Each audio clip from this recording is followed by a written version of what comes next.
There are levels inside military bases that officially do not exist. I'm talking about rooms that appear on no architectural blueprint, floors that require clearances beyond top secret, places where the elevator buttons don't have numbers because acknowledging they exist would be a security breach. I spent 11 years with access to one of these places. We called it Level Zero, and what I witnessed down there changed me in ways I'm still trying to understand 3 years after losing access. My name is Colonel James Whitaker, retired Air Force, and I'm 63 years old with terminal cancer giving me maybe 4 months to live. I've decided that some truths matter more than the consequences of sharing them. The facility is located beneath what appears to be a conventional Air Force base in the American Southwest. I won't tell you which one because I'm already crossing lines that could land me in federal prison for what remains of my life. Most personnel at the base don't know Level Zero exists. They work on the surface or in the conventional underground levels, doing classified but relatively mundane work on aerospace systems and foreign intelligence analysis. A few dozen people maximum have ever had access to Level Zero. The turnover is high because extended exposure to what's down there breaks people in ways that medical discharge is the kindest option.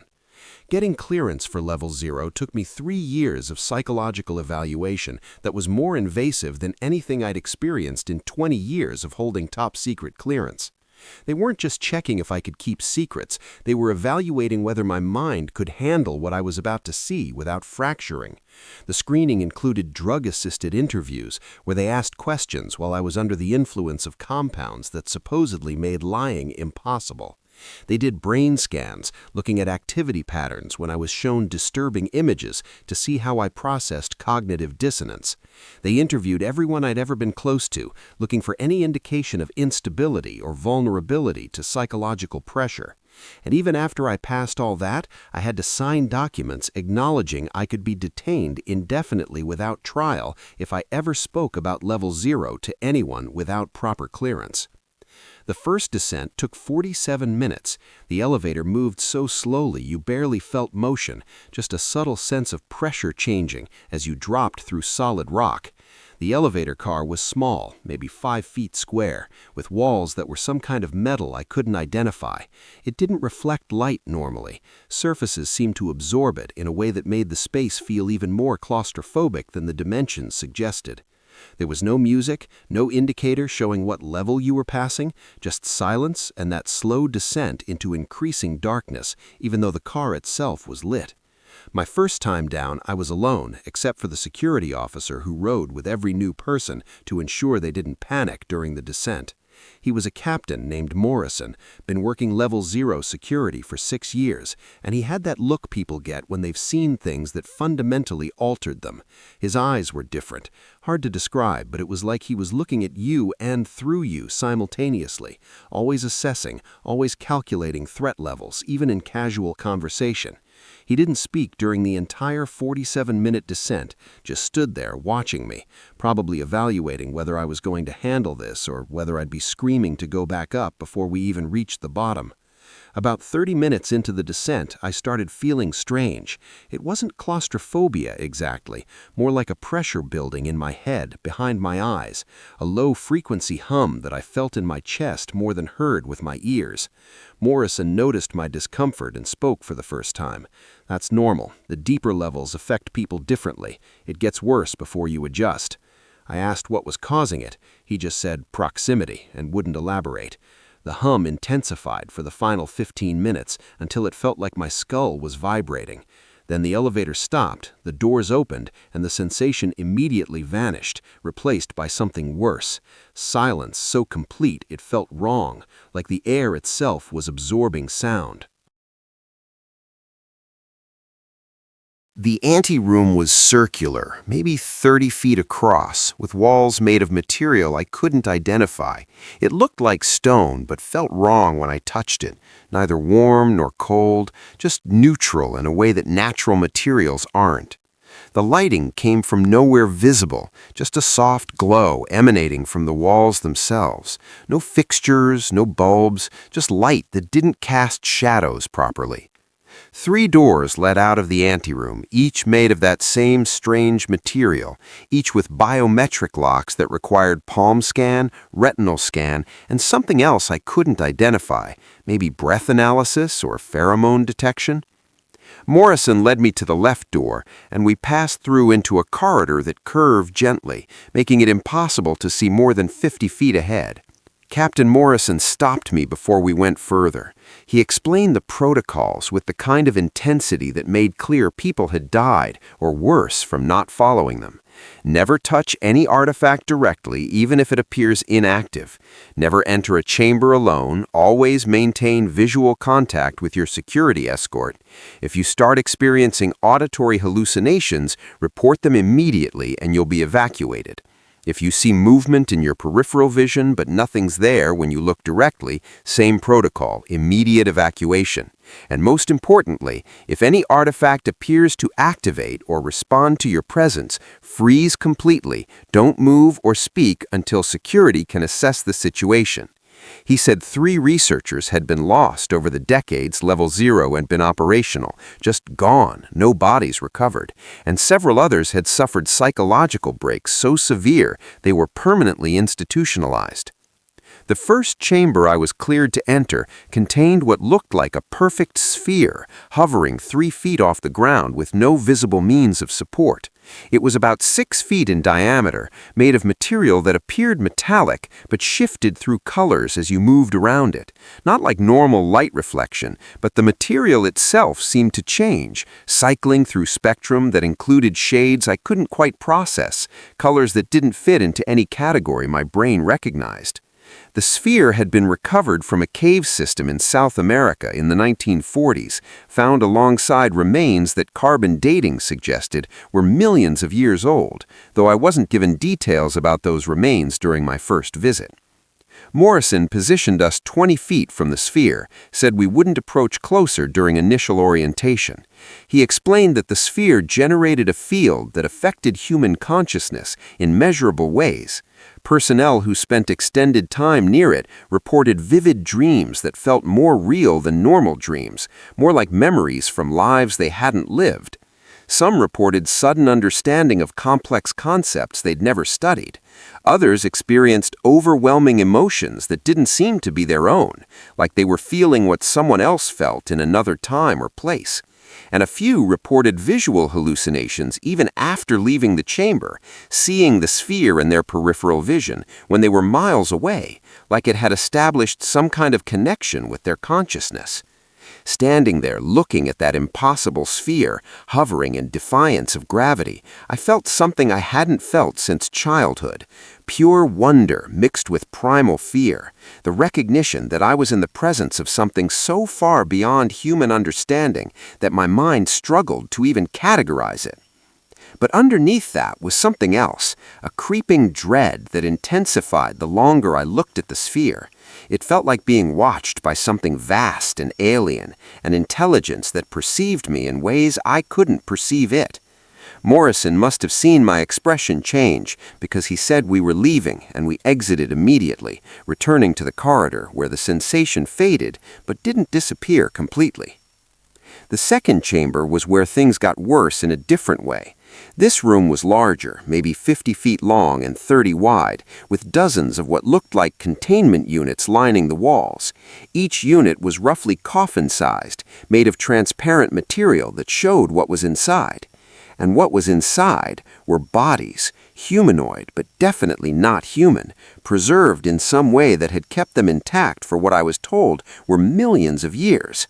The beings were tall, maybe 7 feet, with elongated skulls and skeletal structure that suggested they'd lived under different gravity or atmospheric pressure. Their hands had 6 fingers. Their rib cages were wrong, too many ribs or ribs in configurations that didn't match any terrestrial anatomy. Morrison didn't let me approach the containment units on that first visit. We stood at the entrance while he explained that these specimens had been recovered from multiple sites around the world, some from the same locations as artifacts like the sphere, others from deep underground chambers that showed no signs of how they'd gotten there. The specimens showed no signs of decay, no degradation of tissues despite age that should have reduced them to dust millions of years ago. Analysis suggested they'd been preserved through process we couldn't replicate or fully understand, some kind of stasis field or molecular stabilization that was still active, still maintaining the bodies in perfect condition. But the disturbing part wasn't the bodies themselves. It was what happened to researchers who studied them too closely. Morrison explained that 7 people over the years had been removed from level 0 after developing what the medical reports called extreme empathic distress. They'd spent time studying the specimens, taking measurements, analyzing tissue samples, and then begun reporting that they could feel what the beings had felt when they died. Not intellectually understanding, but actually experiencing the emotions and physical sensations. Terror and pain and confusion so intense it left them psychologically shattered. 2 of those researchers were still institutionalized, unable to function in normal society because they couldn't escape the experiences they'd absorbed from proximity to the specimens. If you've ever felt there's something deeply hidden about human history that we're not being told, share your thoughts in the comments below. Morrison walked me through 6 more chambers over the next 4 hours, each containing artifacts or specimens that defied explanation. But he wouldn't let me enter most of them, just showed me through observation windows or from doorways. He was following protocol for first-time orientation, measuring my reactions, watching for signs that I was handling the cognitive dissonance or beginning to fracture under the weight of seeing things that shouldn't exist according to everything I'd been taught about history and physics and the nature of reality. The last chamber he showed me that first day was different from the others. The door was heavier, required additional biometric verification, and had warning placards I couldn't read, written in symbols that weren't any alphabet I recognized. Morrison's entire demeanor changed as we approached this door. He became more rigid, more careful in his movements, like he was approaching something dangerous that could activate at any moment. He explained that this chamber had been sealed for the last 8 years after an incident that resulted in 2 casualties and the permanent institutionalization of 3 researchers. It would only be reopened under direct authorization from the facility commander, and only if there was compelling reason to risk additional personnel. Through the small observation window in the door, I could see what looked like a circular structure, maybe 15 feet in diameter, made of the same strange material as the sphere, but configured into a stable ring. The interior of the ring didn't show the wall behind it. Instead, it displayed what looked like star fields, points of light against darkness that shifted slowly, suggesting depth and distance impossible to capture in flat image. Morrison said the ring had been found in Antarctica in the 1960s, buried under ice that geological surveys suggested had been there for hundreds of thousands of years. They called it the Gateway, though whether it was actually a gateway to somewhere else or just displaying images of distant locations, nobody knew for certain, because every attempt to send probes through it ended in either immediate loss of signal or the probe returning damaged in ways that suggested it had encountered environments that shouldn't exist.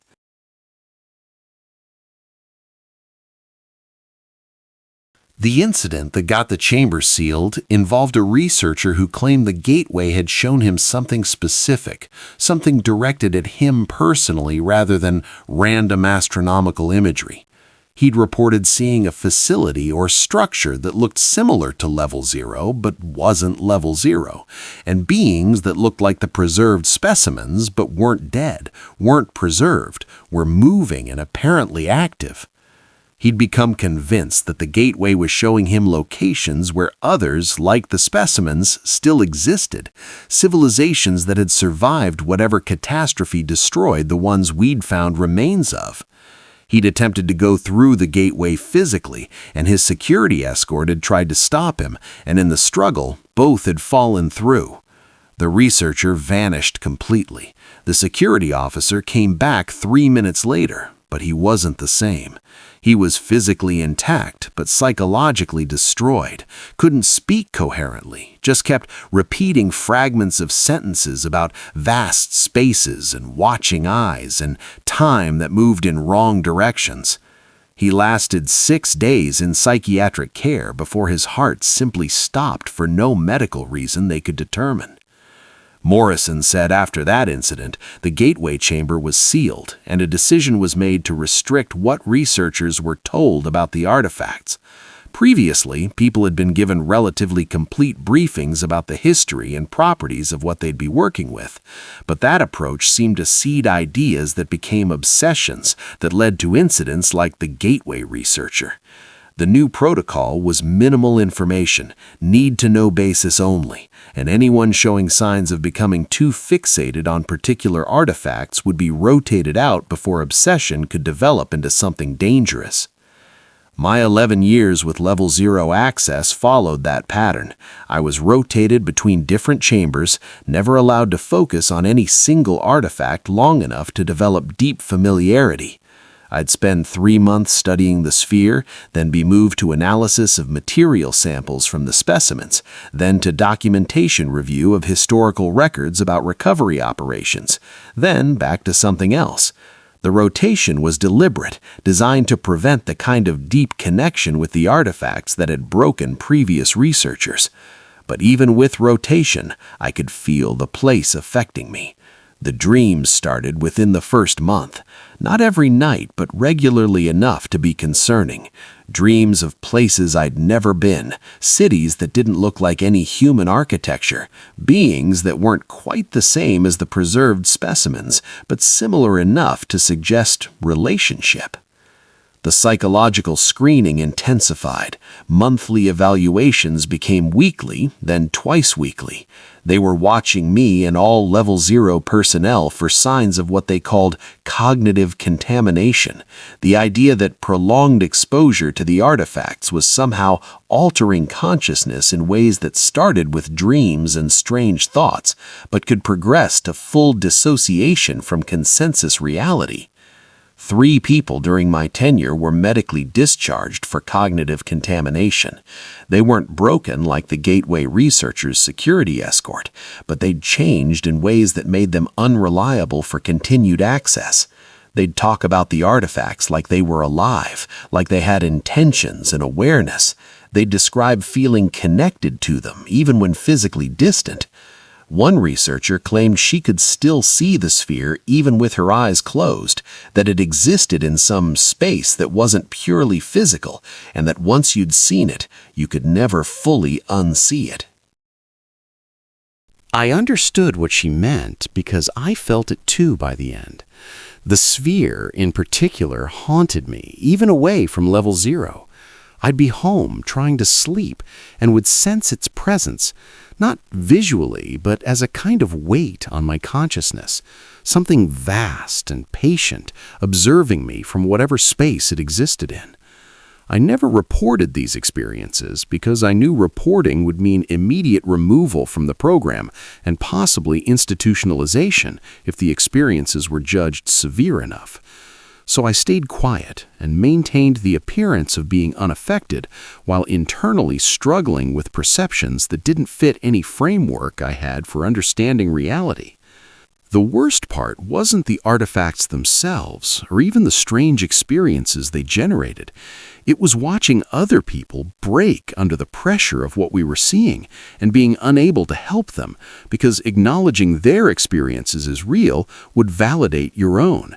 And validating meant both of you would be removed and the truth would remain buried. I watched Captain Morrison, the security officer who'd escorted me on that first descent, gradually deteriorate over the years. He'd been down there longer than anyone, almost a decade of daily exposure, and the cumulative effect was destroying him. He started having visible tremors. His speech became fragmented, like he was having trouble maintaining linear thought, and his eyes developed that look that all long-term Level 0 personnel eventually got, like he was seeing things that weren't quite in the same space as normal reality. Morrison was finally removed from duty in my 8th year of access. He'd apparently had some kind of episode where he'd attempted to communicate with the sphere, standing in front of it for hours, speaking in a language nobody recognized, possibly language that didn't exist, just sounds that his mouth was making while something else operated through him. When security finally intervened and pulled him away from the sphere, he'd looked at them with complete lack of recognition, like the person Morrison had been was gone, and something else was inhabiting his body. He was institutionalized in a facility that I suspected was specifically for Level 0 personnel who'd broken, somewhere they could be kept isolated from general population and studied to understand what had happened to them. The memory suppression protocols were the other dark aspect of Level 0 operations that I only learned about later. When someone was removed from the program due to psychological instability or because they'd seen too much and become a security risk, they weren't simply discharged and monitored. They underwent procedures that were described as therapeutic intervention, but that everyone understood was memory modification or suppression. The official story was that it was voluntary, that the person consented to treatment that would help them cope with traumatic experiences. But I heard rumors that suggested it wasn't always voluntary, that people who refused treatment tended to have accidents or develop sudden medical conditions that required them to be hospitalized in facilities where the treatment could be administered whether they consented or not. I saw Dr. Sarah Chen, a physicist who'd worked Level 0 for 6 years, about 3 months after she'd been removed from the program. I ran into her by chance at a conference, and it was immediately clear something was wrong. She looked at me with vague recognition, but couldn't remember my name or how she knew me. When I mentioned Level 0 carefully, using euphemisms that should have been obvious to anyone with access, she just looked confused and changed the subject. Her entire memory of those 6 years had apparently been erased or suppressed so thoroughly that even direct prompts couldn't access it. She wasn't the person I'd known. She was a shell going through the motions of normal life while missing 6 years of experiences that had defined who she'd been. That's what they do to people who know too much or who've been damaged by what they've seen. They erase the memories and return them to normal life. And if the person was someone important enough that their sudden change might be noticed, they'll create cover stories about medical leave or sabbaticals that explain the gap. But the erasure isn't perfect. I could see in Dr. Chen's eyes that something was wrong, even if she couldn't consciously access what had been taken from her. There was fear there, deep and persistent, fear of something she couldn't name because she couldn't remember what had frightened her. That might be worse than remembering, living with nameless dread that has no source you can identify.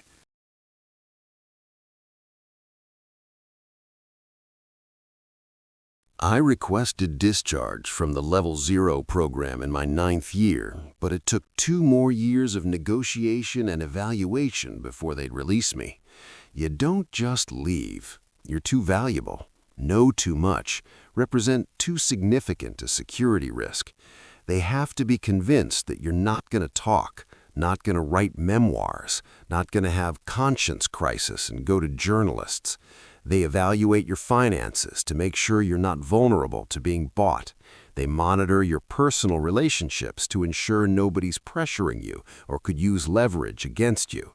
And they make absolutely clear what will happen if you violate the non-disclosure agreements you signed, consequences that go beyond legal prosecution into territories they don't explicitly name, but that you understand involve permanent solutions to security risks. When I finally received approval for discharge, I had to undergo 6 months of decompression protocols, regular sessions with psychologists who evaluated whether I'd been cognitively contaminated, whether I showed signs of obsessive fixation on the artifacts, whether I could function in normal society after 11 years of seeing things that normal people never know exist. I had to demonstrate that I understood the seriousness of my continued obligations, that leaving active service didn't mean I was free to speak about what I'd seen. The non-disclosure agreements followed me for life, with specific clauses about psychiatric hospitalization if I showed signs of becoming unreliable about maintaining secrecy. 3 years out now, and I still dream about Level 0 at least once a week. The sphere hovering in that chamber, the specimens in their containment units, the gateway showing impossible star fields. But more than the specific artifacts, I dream about the place itself, those corridors that curved so you couldn't see far ahead, the light that didn't cast proper shadows, the silence that felt oppressive even though there was nothing acoustically wrong. Level 0 changed something fundamental about how I perceive reality. I can't look at normal world the same way anymore, can't accept the comfortable narratives about human history and our place in universe when I know what's hidden in chambers that officially don't exist.